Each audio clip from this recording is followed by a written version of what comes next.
Bismillahirrahmanirrahim.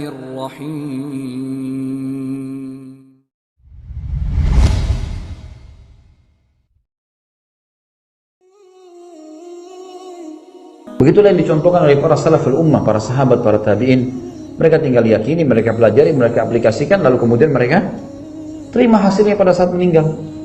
Bukankah waktu syuhada Badr meninggal dunia, Nabi SAW kumpulin jenazah lalu berkata, sekarang teman-teman kalian ini lagi berbicara sama Allah. Susah ditangkap sama ilmu pengetahuan. Ini lagi bicara sama Allah, sama Tuhan gak kelihatan. Mereka berkata, para sahabat kumpul semua bingung, ini mendengarkan, ini orang mati, jenazah. Mereka berkata, ya Allah, kembalikan kami di dunia karena kami ingin mati lagi, ikut perang, terbunuh lagi. Saking besarnya pahala yang Allah janjikan, bukan pulang untuk ketemu istri, ketemu anak, kembali kepada kerjaan, tidak. Kami berperang lagi, kami terbunuh lagi, kami berperang lagi, kami terbunuh lagi, terus begitu. Apa kata Allah SWT? Sudah menjadi hukumku, tidak akan mungkin kalian kembali lagi. Kalau gitu kembalikan, beritakan ya Allah kepada saudara-saudara kami yang belum menyusul, yang masih takut mati itu. Sampaikan kepada mereka, kalau tidak perlu takut, tidak perlu sedih. Allah bilang dalam Al-Quran, A'udzu billahi minasyaitonir rajim, wa la tahsabanna alladziina qutilu fi sabilillahi amwata bal ahya'un inda rabbihim yurzaqun. Jangan kalian kira orang-orang yang terbunuh jalan Allah itu mereka mati, tapi mereka hidup di sisi Tuhan mereka dan mereka diberi rezeki.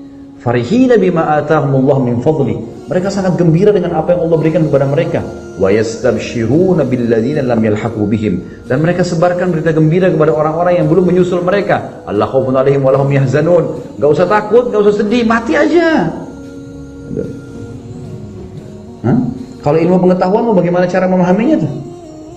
Enggak bisa. Keimanan. Dan pada saat itu sahabat semua dengar pada nangis semua, berharap mereka yang jadi jenazah itu. Karena keimanan. Kalau ilmu nggak mungkin pakai otak. Benar nggak sih? Ini orang mati bisa ngomong gitu. Mana Tuhannya? Nah ini jadi masalah. Makanya keimanan, yakini, ya, pelajari, aplikasikan. Mati selesai, dapat. Sederhana sekali. Sebaliknya, setelah itu Nabi SAW suruh kumpulin jenazah orang-orang kafir Quraisy. Masukin semua jenazahnya dalam sumur. Ada sumur tua, masukin semua. Dimasukkan. Kecuali kalau tidak salah jenazahnya Umayyah bin Khalaf atau jenazah Abu Jahal. Nggak bisa karena waktu ditarik oleh sahabat tubuhnya mulai tercabut gitu kan. Jadi para sahabat melempari dengan batu saja lalu kemudian tertutup di situ. Yang lain masuk di dalam sumur. Apa kata Nabi SAW?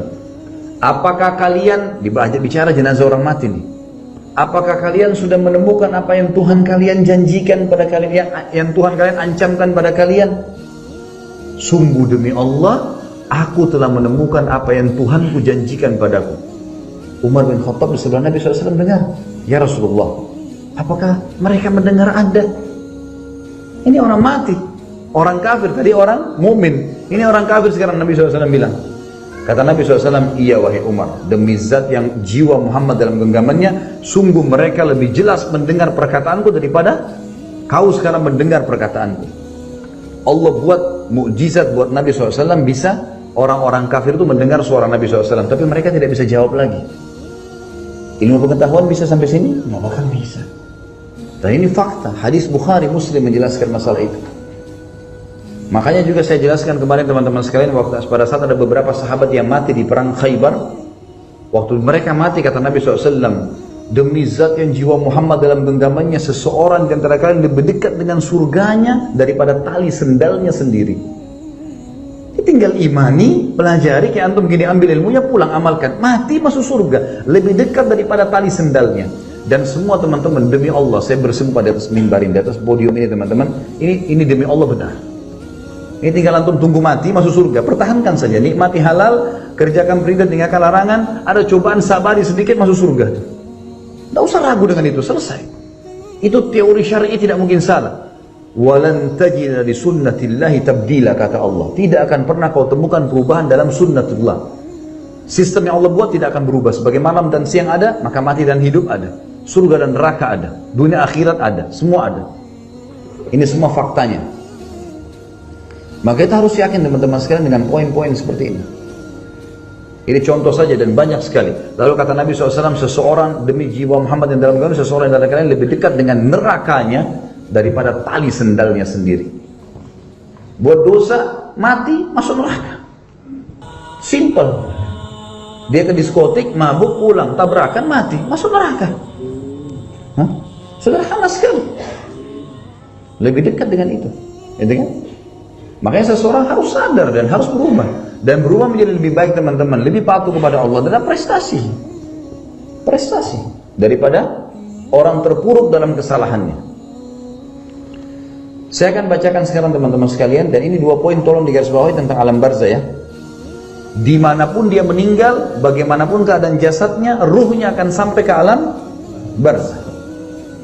Gak ada hubungannya dengan dia dikafani atau tidak dikafani, itu gak ada hubungannya. Pokoknya dia mati, ruhnya akan sampai ke sana. Yang kedua, tidak ada dimensi waktu.